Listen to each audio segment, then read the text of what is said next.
Hello বন্ধুরা, আমি মোছাস সুমি আক্তার তোমাদের ভাবি। আজ আমি শেয়ার করব আমগোর নিজের লাইফের কিছু ঘটনা। ভাগিনা তাড়াতাড়ি কাজ করো, তোমার মামা চলে আসবে। মাম, আমি আর পারতেছি না ভাগিনা, তোমাকে পারতেই হবে। আমার স্বামী বাড়িতে না থাকায় ভাগিনা যা করো শুনলে আপনার আত্মা কেঁপে উঠবে। আপনার মেশিন দিয়ে পানি চলে আসবে, আপনি হাতের কাজ করতে বাধ্য হবেন। তাই গল্পটি মনোযোগ দিয়ে সম্পূর্ণ শুনুন। আমি আমার হাত ধরে জিজ্ঞাসা করলেন, তুমি আমাকে কেমন দেখো? আমি তাকে সুন্দরী বললাম। আক্তার হাসিতে আনন্দ ফুটে উঠল, তবে কিছুক্ষণ পর আমি কিছুটা অস্বস্তিতে পড়লেন আর আমি তাকে তার রুমে বিশ্রাম নিতে বললাম। তিনি বললেন, আমি একা ঘুমাতে অভ্যস্ত নয় এবং তাই আমার রুমেই ঘুমিয়ে পড়লেন। সেই রাতে আমি ভালোভাবে ঘুমাতে পারছিলাম না, কারণ আমি ঘুমের মধ্যে বারবার বিগবিগ করছিলেন এবং একসময় আমার হাত ধরে ফেললেন। তারপর নামিদামি ছিলেন, অনেক সুন্দর, বয়স হবে ২-৬। তিনি সবসময় সাজগোজ করতে ভালোবাসতে। মামিকে প্রথম দেখে আমি তাকে মনে মনে অনেক পছন্দ করতাম, কিন্তু মাম আমাকে একা পেয়ে মনটা করবে আমি কখনো ভাবতে পারিনি। আমার গল্পগুলো তোমরা শোনো, কিন্তু সাবস্ক্রাইব করো না দয়া করে। গল্পগুলো ভালো লাগলে ভিডিওটি লাইক, শেয়ার এবং চ্যানেলটি সাবস্ক্রাইব করুন প্লিজ। কয়েকদিন পর মামিকে দেখে মনে হলো তিনি কিছুটা চিন্তিত। তিনি বললেন, তুমি অনেক বড় হয়েছে, তুমি কি জানো আমি অনেক বড় রোগে ভুগছি। সবাই বলে, কিন্তু আমি জানি আমি সুস্থ আছি। আমার কথা কেউ বিশ্বাস করে না। তার কথা শুনে আমি তাকে সান্ত্বনা দিলাম। মামা তার বাসায় যাওয়ার জন্য প্রস্তুত হচ্ছিলেন। আমি ভেবেছিলাম মামা আর মাম অন্তত একদিন আমাদের বাড়িতে থাকবেন, কিন্তু মামা চলে যাওয়ার জন্য তৈরি হচ্ছিলেন।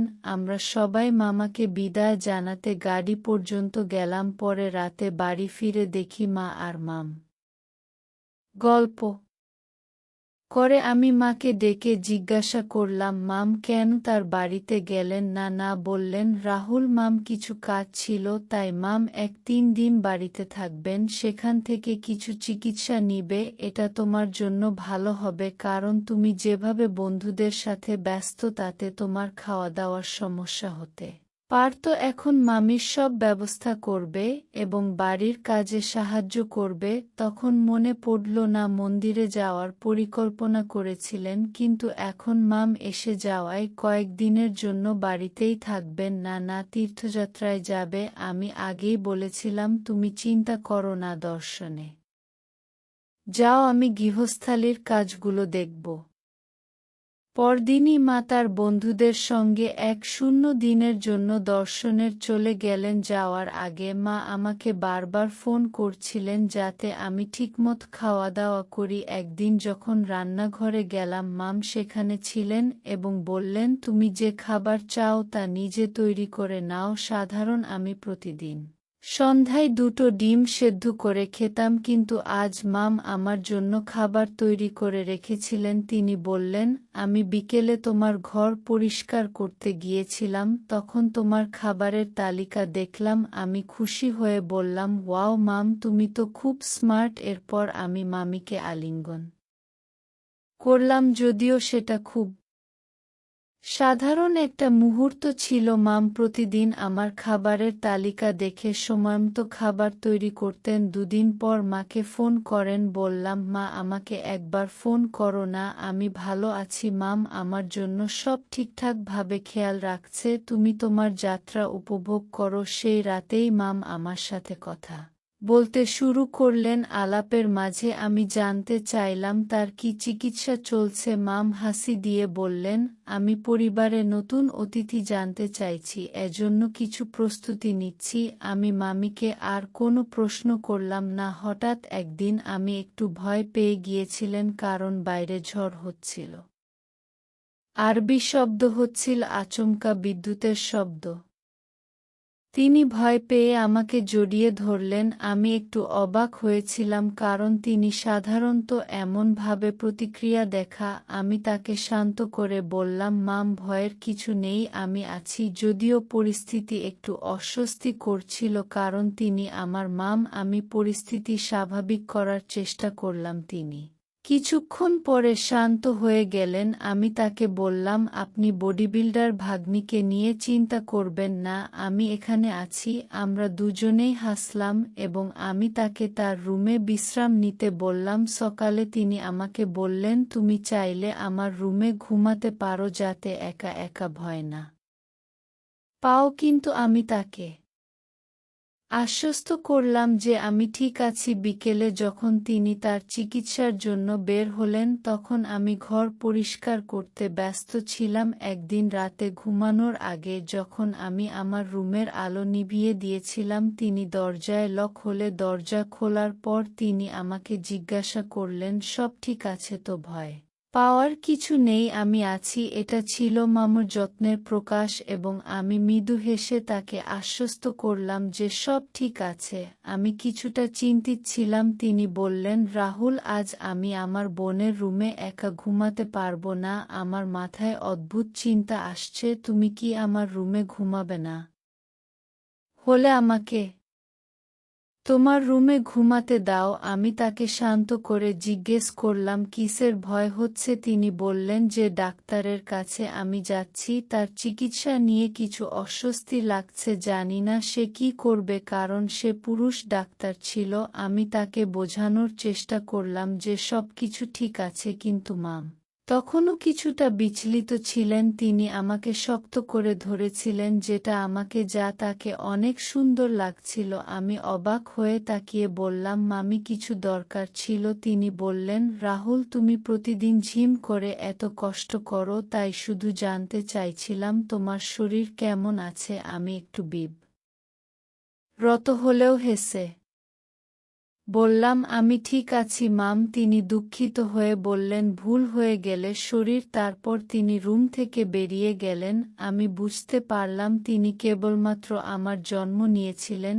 আর তাই পরিস্থিতি সহজভাবে নিলাম। এরপর থেকে মাম আমার শারীরিক যত্নের প্রশংসা করতে থাকলেন। তিনি বললেন, তুমি তোমার শরীরের ভালো যত্ন নিয়েছ। তার কথায় আমি কিছুটা লজ্জা পেয়েছিলাম, তবে বুঝতে পারলাম তিনি সেফ আমার ভালো থাকার কথা বলছেন। তিনি মায়ের টি-শার্ট পরেছিলেন, যা তাকে অনেক সুন্দর করেছিল। তিনি আমার সামনে এসে বসলেন। আমি মজা করে জিজ্ঞেস করলাম, তুমি কোথায় যাচ্ছ মাম? তিনি হাসতে হাসতে বললেন, তুমি আমাকে সব শিখিয়ে দিতে হবে। আমি তার কথায় অবাক হয়ে গেলাম। তিনি বললেন, আমি শুনেছি শহরের মহিলারা ঘুমা আগে মেকআপ করে। আমি কিছুদিন পর শ্বশুরবাড়ি যাব, তাই একটু চেষ্টা করছি। শ্বশুরবাড়ি গেলে তো এমন সাজগোজ করতে পারবো না, আর এমন পোশাক পরতে পারবো না। এরপর মাম আমার হাত ধরে জিজ্ঞাসা করলেন, তুমি আমাকে কেমন দেখো? আমি তাকে সুন্দরী বললাম, আর তার হাসিতে আনন্দ ফুটে উঠল। তবে কিছুক্ষণ পর মাম কিছুটা অস্বস্তিতে পড়লেন, আর আমি তাকে তার রুমে বিশ্রাম নিতে বললাম। তিনি বললেন, আমি একা ঘুমাতে অভ্যস্ত নয়, এবং তাই আমার রুমে ঘুমিয়ে পড়লেন। সেই রাতে আমি ভালোভাবে ঘুমাতে পারছিলাম না, কারণ মাম ঘুমের মধ্যে বারবার বিব্রত করছিলেন এবং একসময় আমার হাত ধরে ফেললেন। আমি তাকে আস্তে করে ছেড়ে দিয়ে ঘুম পাড়িয়ে দিলাম, আর পরের দিন সকালে সবকিছু স্বাভাবিক ছিল। রাতে মাম আমার হাত ধরে টেনে নিতে লাগলেন, তখন আমি কিছুটা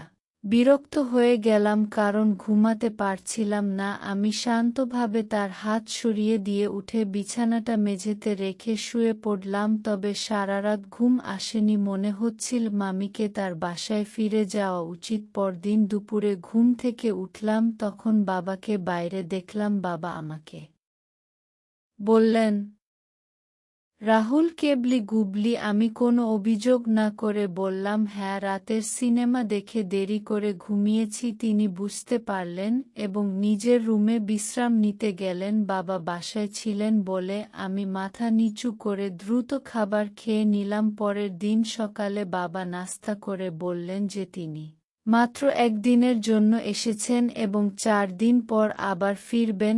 এটা শুনে মামির মুখে কিছুটা অস্বস্তি দেখা দিল, মনে হচ্ছিল মাম এতে অনেক খুশি হয়েছিল। আমি দ্রুত সবকিছু গুছিয়ে নিলাম এবং রুমের দিকে যাচ্ছিলাম, তখন হঠাৎ মামির চিৎকার শুনলাম। আমি দৌড়ে গেলাম এবং জানতে পারলাম যে মায়ের রুমের বাথরুমে গোসল করছিলে। আমি বলছিলাম যে ফুটো হয়ে গরম জল চারদিকে ছড়িয়ে পড়েছে। আমি তাড়াতাড়ি তাকে সাহায্য করার জন্য বাথরুমে গেলাম। ভেতরে গিয়ে দেখি বাথরুমে কোনো বিপদ নেই এবং গরম জলের সমস্যা মিটে গেছে।